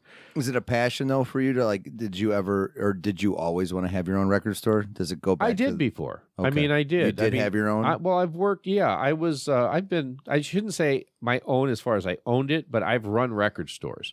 Right out of high school. Before Hegwish, I did a record store in Highland, and I was the manager and pretty much ran it. There was a guy that owned it, but he was always doing other stuff. In fact, he was in radio, which when I started writing those scripts, rock and roll in retrospect. But Highland Records was in Sir James Court in Highland off of Indianapolis Boulevard, and I ran that for a couple years. And then from there, I went to Hegwish, as I explained, and I worked in the store there for a while in Cal City. And then when we opened the Maryville store, I went over there along with Van Pudlow, Kevin Weber, and some of the other guys. That's the one I remember. We did the opening. Okay. Now, I didn't really work there. There was some amazing people that were there that were staffed. In fact, Hegwish hired only really, really good people that knew music. I mean, that was one of the stores you could go and you could say blah, blah, blah, and they would come back and give you the answers. It was a wonderful learning experience for anyone that was young coming up in the record business. So I was blessed to do that. We opened up the main one. We had the Crocus car there, and we had Don Gibson there, and I set up a lot of in-stores for Hegwish over the years. The first one there, if I remember right, we did the Oak Ridge Boys when they first started playing at the Star. It was like the first or second year. The Hegwish on 30. One on 30, yeah. And I remember, there's a picture of Van and I on stage bringing on Brief Encounter or Mariner. It was one of the Frank Livingston bands, and we were on stage doing that. And we had 3 or 4 little stage. One was country, one was this, one was that. Bobby Bear was there, and I got a picture of Dan Michaels from MET, Van Pudlow, Bobby Bear, and me.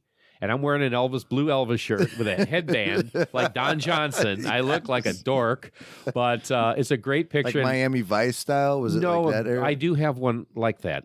Oh. Remind me, I'll tell you that one. All right, we did that one. But this is more of a almost Richard Simmons-y look. I had a sweatband on, like a workout, let's go jogging. And I was so not a jogger. But my Elvis blue T-shirt, and it was sweltering hot that day. So we're all sweating, and we're in the store cooling off. And there's Bobby Bear. And I just interviewed Bobby maybe last year, and I sent him that picture. And he cracked up. So what he did is he made a copy of it. I almost said mimeograph. That's showing my age. He made a copy of it, and it's black and white, crappy copy, but he signed it and says, "Look at us then." And he sent it back to me. He mailed it as a joke, and I think that's great. That is great. But so I left Hegwish after that. Went, like I said, into the nightclub business for a while. Point East, Club Dimension, Kelly's, all these different clubs I did stuff at. And marketing, DJ, a variety, jack of all trades, master of none kind of thing. Whatever the club need is kind of what I did. So back to Tom Lounge's record bin. We're ready for it. We're ready for it here in Hobart. I'm hoping I'm ready for it. For those that don't come to Hobart, it's going to be right downtown Hobart, right next to the Green Door bookstore. So and you can't miss it. We're across from both the Green Door and I are across from the post office, which is one of the biggest buildings there. Green Door is next to the Art. I'm next to the Green Door. So look for the Art marquee, find the Green Door, go buy a book for $1, and then come next door to me and oogle some memorabilia and open your wallet and buy some vinyl. Yeah. I also have cassettes. I have CDs, and I'm going to have some stuff that's pretty much exclusive to me. Okay. The record bin, to me, at my age, is kind of a time capsule of who I was, who I am. So there will be, thanks to Hegwish Lisa, an amazing friend over the years. I've known her since she was 4. We were radio partners. We're still the best of friends. She has given me a piece of the original Hegwish art with the Psychedelic Joe baby. Cool. Which was her uncle. It was modeled after her uncle. So I'm going to have a piece of that hanging there. I've got the Carly Simon 6-foot stand-up that was in Woodmar Records. That scares the hell out of me every time I walk past. I've walked in there a few times. I know exactly what you're talking about. What the... Shit. So, but it's pretty lady. The cover from the No Secrets albums, life size, hand painted, hand carved on jigsaw, and it used to hang outside, I believe, Rolling Stone Records in Chicago, if I remember right. Then it came to Woodmar with Rob, who was the manager, who left it there.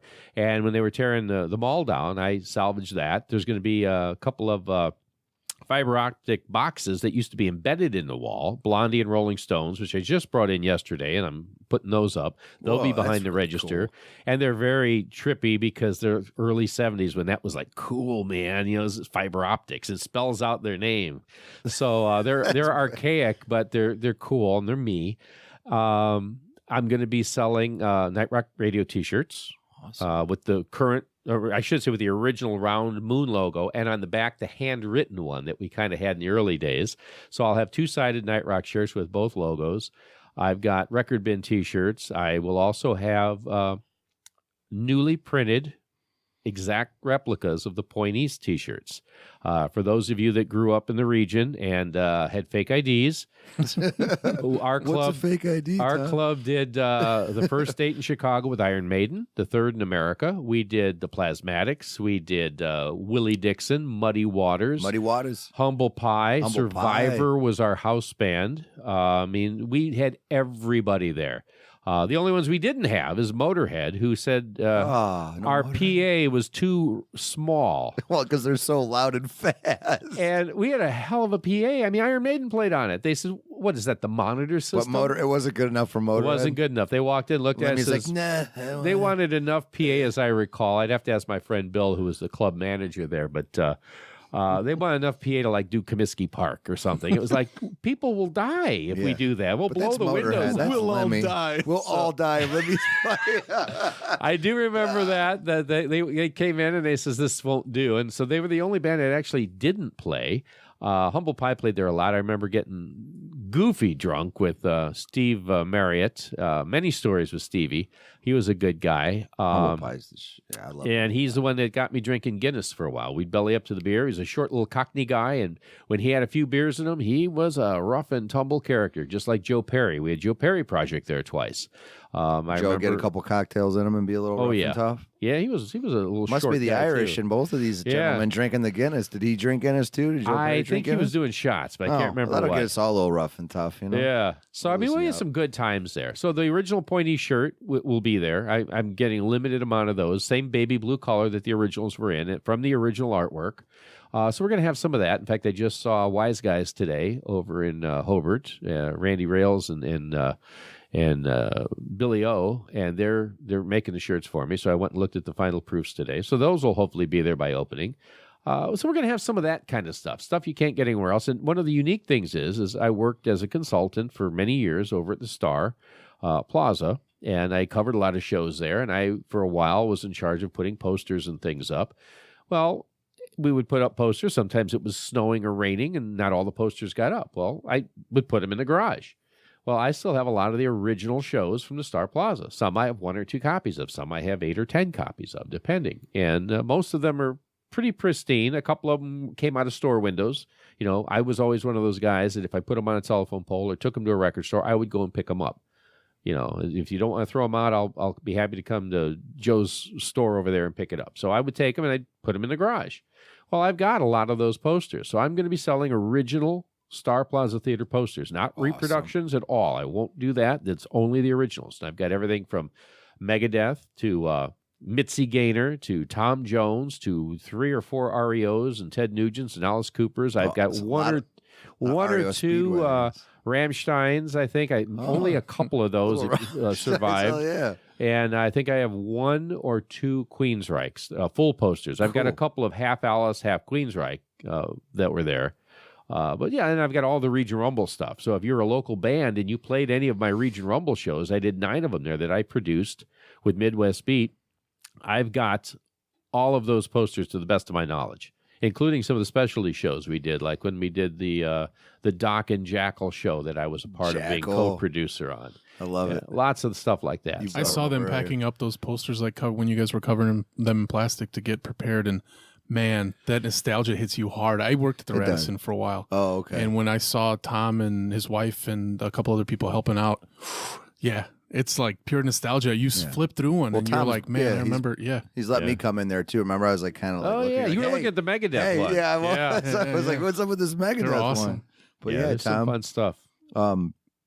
And just this is something else that we're going to do at the store too. And I know this is new to me, this whole podcast internet thing. Yeah, I was going to get into that in a second. Okay. Well, go ahead. I was just saying, go ahead. We're going to have a 24/7 radio show broadcasting from there. Now, a lot of it's going to be just running, but it's based on the sounds that you're going to hear, the songs, the library is the original Night Rock library from my big binders of CDs and things. So you're going to be hearing Angel and Budgie and Captain Beyond, but you're also going to hear the hits. You know, you're going to hear songs from Mellencamp and Foghat, and some of the songs, you know, it's not so obscure you're not going to listen, but there will be some deep cuts every hour. And you'll hear my voice drops in there. So I'm helping to program it with the guy that owns the station, but he's giving me full access to run it. And we're going to do live from the record bin, in which I'll do feature albums. I'll pull something off the shelf and say, today we're going to feature the first Ted Nugent album. And I'll play the whole side, and then we'll pause. I'll talk a little bit about it, and we'll play side 2. It's amazing. There will be man on the street kind of stuff. So Sreten walks in, and I say, so Sreten, what are you buying today? Oh, I'm going to get the first, I don't know, David Bowie album. Oh, how come? Well, when I was in college, we used to get drunk and, you know, do this and that. And, well, what's your favorite song? Well, this one. Well, let's play it. So I'm going to ask people, what are you doing? Where are you from? What are you buying today? It's a great You want to concept. share a Yeah. song with my listeners? Let's play it. And it'll That's all be in awesome. real time. And I have working microphones. Everything will be in real time. That's a great idea. So I've got Rich over there now who owns the station itself, and he is wiring up our new Mackie mixer and making sure all the bugs are out before next week or the week after, whenever we're opening. So we have it's already up and Oh, that's running. I amazing. believe they're kind of beta testing it now. So watch the Facebook page. As soon as I get a working link, and we're proud of what's up there, we'll start running that. So that's new to me. So like I said, it's the old me meeting the new me.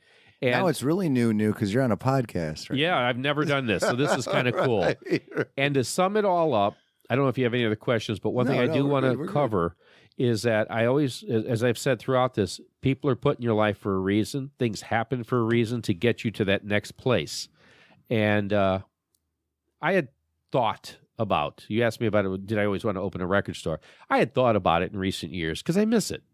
But let's face it, vinyl was dead. Music was dead as I know it. It's back, though. Everything is a Vinyl. file on an online thing that I have no idea. I don't know what Pandora is. I don't follow any of this stuff.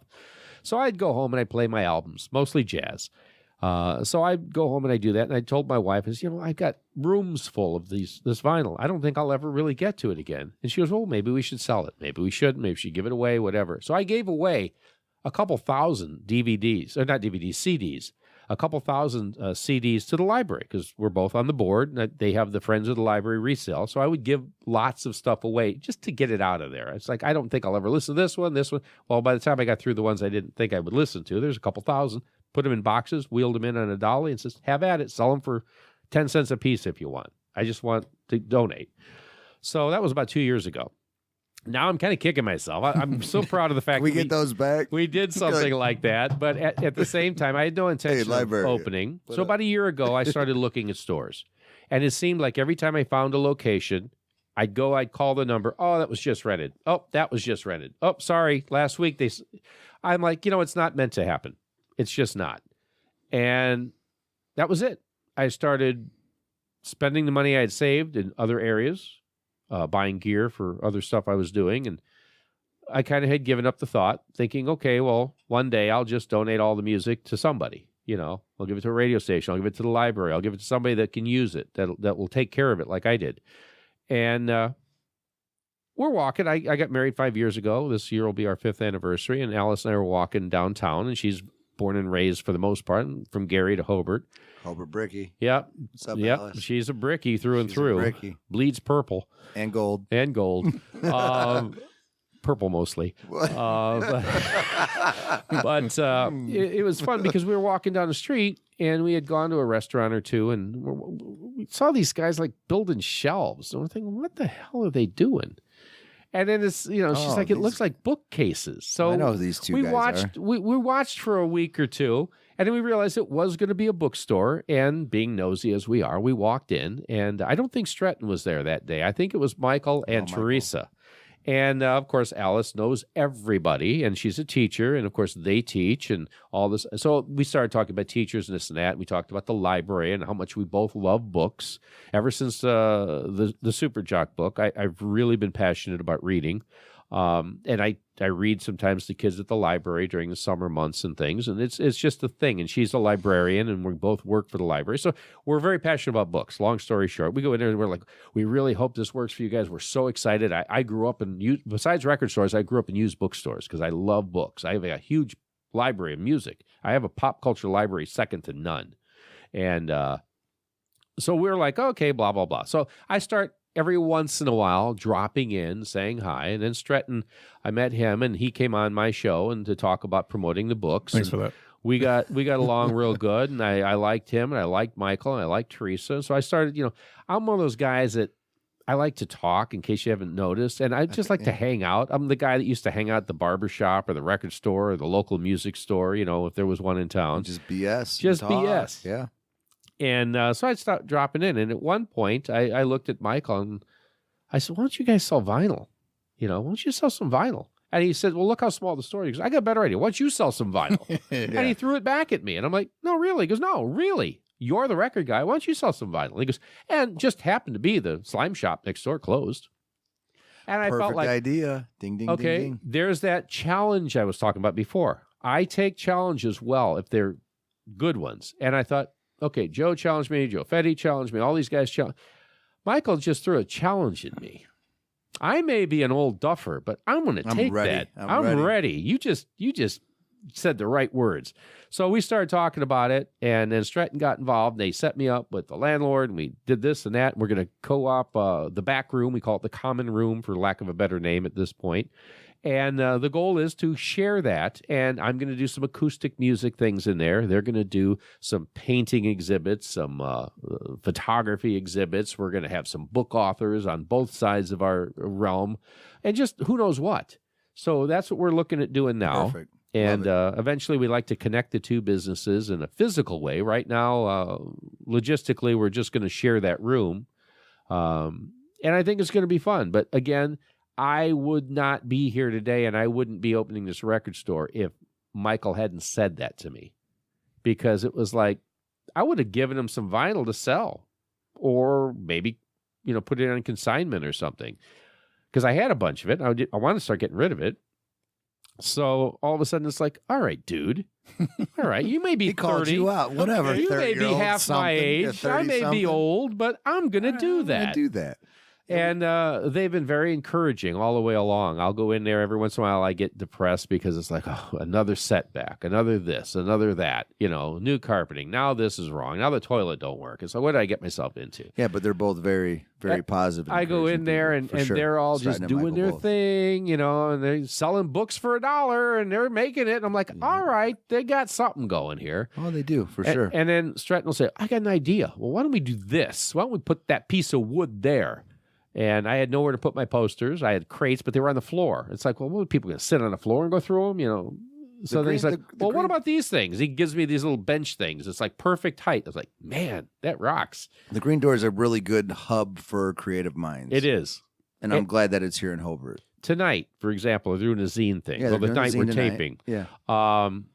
It's interesting because I had no idea what a zine was. Oh, me neither. No I idea. didn't either. I mean, I remember it in the 90s when I was a kid a little bit at Friendly Frank's, because that was Friendly Frank's location, Okay. old comic book store. But at any rate, yeah, I didn't. I had no idea. So I walked in there one night, and I didn't realize that you guys were podcasting in there originally before this studio was built. I thought it was a bookstore. It was So in the very I see beginning, people in though. there, and I walk in, and it's like, hey, and it's like, shh. I'm like, what's going on? And these kids were in there. I mean, like I said, I'm not an old man, but I'm not young, and my generation had different looks and things and thoughts, and I see these kids in there, and they're obviously young, and they got the gauges and the piercings and the tattoos and stuff, and I don't have any of that. Devil. They had the devil in them. I'm just saying, No, I they have their own thing. No, It's a different generation, and I always feel I'm intruding.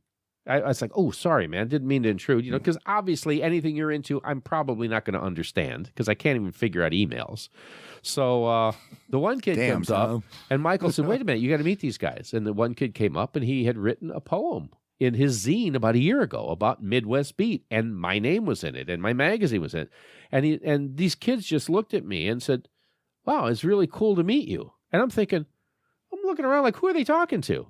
I'm like their grandfather. But they made me feel, I don't know, worthy-ish.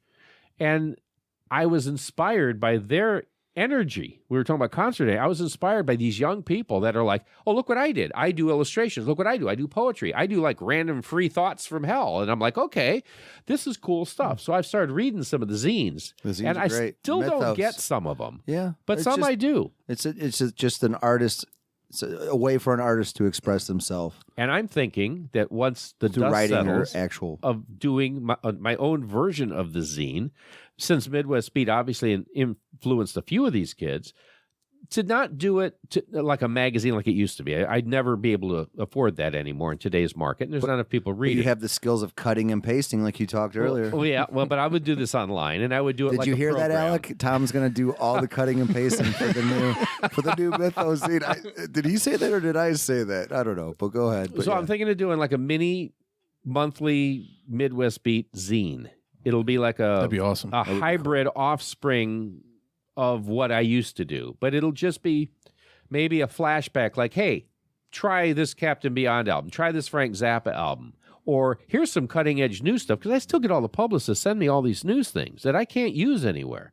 So now I can say, look who's releasing a new album. There's Belly's back together for the first time. They're touring. They're going to be here. They do concert news, do stuff, all different styles of music, kind of like I'm selling, and do it in abbreviated, random stream of thought consciousness kind of stuff. That's what we're doing here at Musically Meditated. And I you thought, just got to come on and we'll do it. I want to try too, this with the zine. You know, yeah. let's see if it works. I mean, if it doesn't work, I put an issue out. If it does and people like it, hey, I'll do more. You just print them on your copier and do it. And they taught me this I don't know, generic-y, ballpark kind of way of getting your arts out there on a shoestring budget. They're printing 50 copies, and they're stapling them together at home, and they're folding them and putting them in the stores. It's called Do It Yourself. I love it. And it's, again... It's that punk rock, like that, you know, the ethos, like the ethnic part of Do It Yourself. So and that's what the zine thing is, so you could do it. That's great. And I did mention one other thing that I did want to mention. I'm sorry if I'm going over. No, you're good. You're good.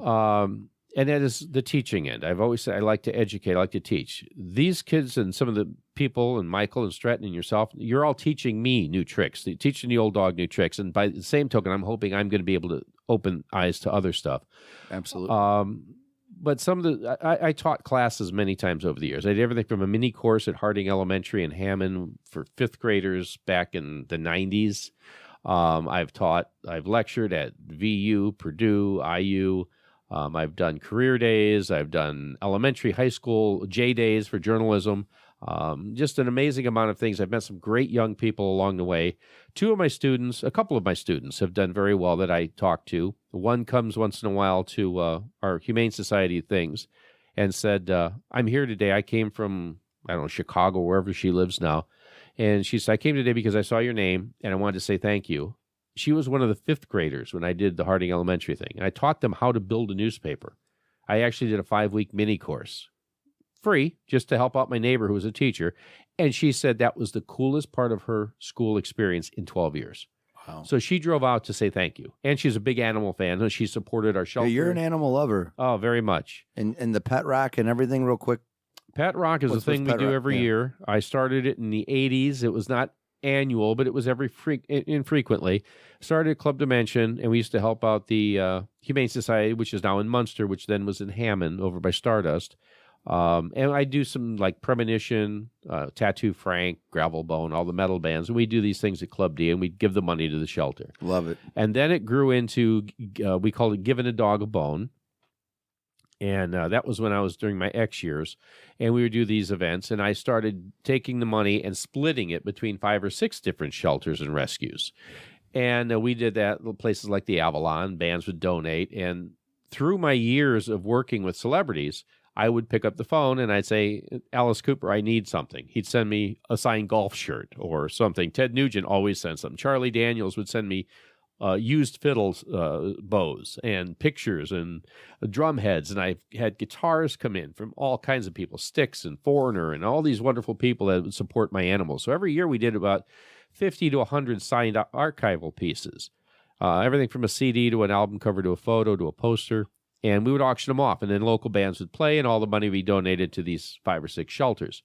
So I'd give $1,500 or $1,800 or $2,000 to each shelter. And you know, it helps. Everything helps. But, you know, in the long scope, how much is that really going to help that shelter for a year? It might feed the dogs for a month. It might give care to 5 dogs. Any little bit helps, though. Any little bit helps. Well, what I did is I started going to all the shelters to deliver the checks. And not that any one shelter is not worth helping, but I found a couple that really needed the help. Shelters like the Island of Misfit Toys, you know, it's like the shelters that people forget because they're not in high profile. Yeah, they're in Gary, they're not in Valpo. Exactly. So I wound up working primarily with the Humane Society of Northwest Indiana about 6 years ago. First, I joined the board, and then I left the board so I could get more involved, you know, because there's bylaws and things, and I didn't feel like playing politics, and God bless the folks that are on the board because they make it possible for me to do what I do. But I left there and started doing the Pet Rock event about 5 years ago just for them. Giving a Dog a Bone was for all of them. I took a small hiatus, started back up when I went to that shelter. And we do it at the Apple Orchard. You know, Tom over there and the group at the Orchard are extremely generous and give us a wonderful venue to do this at.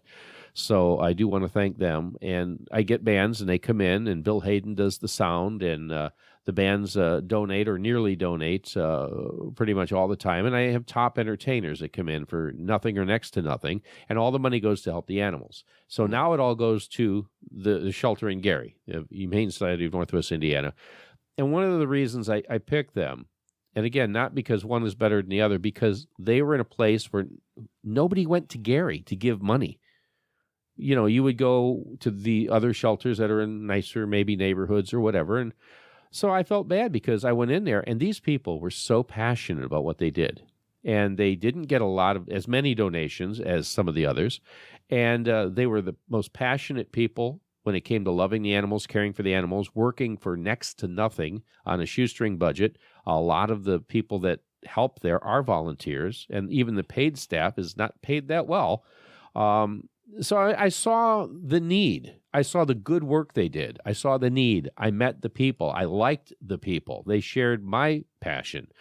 And Frida White is the director there now, and she and I are like kindred spirits. We are frickin' frack. We're yin and yang. Sure, we butt heads on stuff, but it makes for creative decisions, and she works and gives me a lot of latitude for fundraising. And by the same token, I mean, she is the director, so I have to get her blessing on things, and I want it. So we do a wonderful thing in helping animals. And I remember the first animal that I personally took from a cage that was shivering and scared, and his name was Monty. And I got him a home with our neighbor down the street from where we live here in Hobart. And every day, I still get emotional about this, and every day I would come out and I'd see his owner walking up and down, and they were walking Monty, and she'd see me, and Monty would see me in the front lawn, and she'd unleash him, and he'd come bounding. It was like a commercial, and it was like Baywatch of dogs in slow motion. Monty, this little dog, this little Jack Russell, comes bounding through 3 neighbors' yards with the ears flopping and the tail wagging, and would leap into my arms. And when I met that dog, it literally was shivering in the corner, wouldn't even come out and be sociable. I don't know what the backstory was on why he was so timid, but this dog brought so much joy that I saved him. And I took great pride in that. And he inspires me to this day. He has since passed. He had some problems. But he had a great, wonderful life for the last 3 years of his life. And that was because of that shelter and me coming together. Because, again, people are brought together for a reason. And since then, I've been able to personally help rescue. And, again, it's a team effort always. But there's certain animals I've helped specifically rescue. My wife, Alice, is just an amazing person. She has worked with several shelters over the years. One of the things that we met on that made us get married, I think, was the fact that we are so passionate about this. Other than that, we have a lot of different ways, which is probably great for a marriage. But there are certain things we're such kindred spirits on, and libraries and kids and education and animals. So, it's just been a wonderful, long, strange trip, as Jerry used to say. Okay. I went from the kid in Highland who doodled girls' butts on Average White Band on my thing to a teacher that inspired me, to being an inspiration perhaps to others now, and to finding my purpose in life. In rescuing animals. And that's my purpose. I love music. I love to nurture the arts, and that's always been a passion. But I think the animals are the first, the arts are the second, and as long as I've got good health and have my mind and sanity, and I've got someone like Alice in my corner, I'm not going to stop. Tom, we really appreciate you for coming on the show. I look forward to going to the record bin. I'm not going to be one of those people that, hey, can I go through your store first and go through your collection?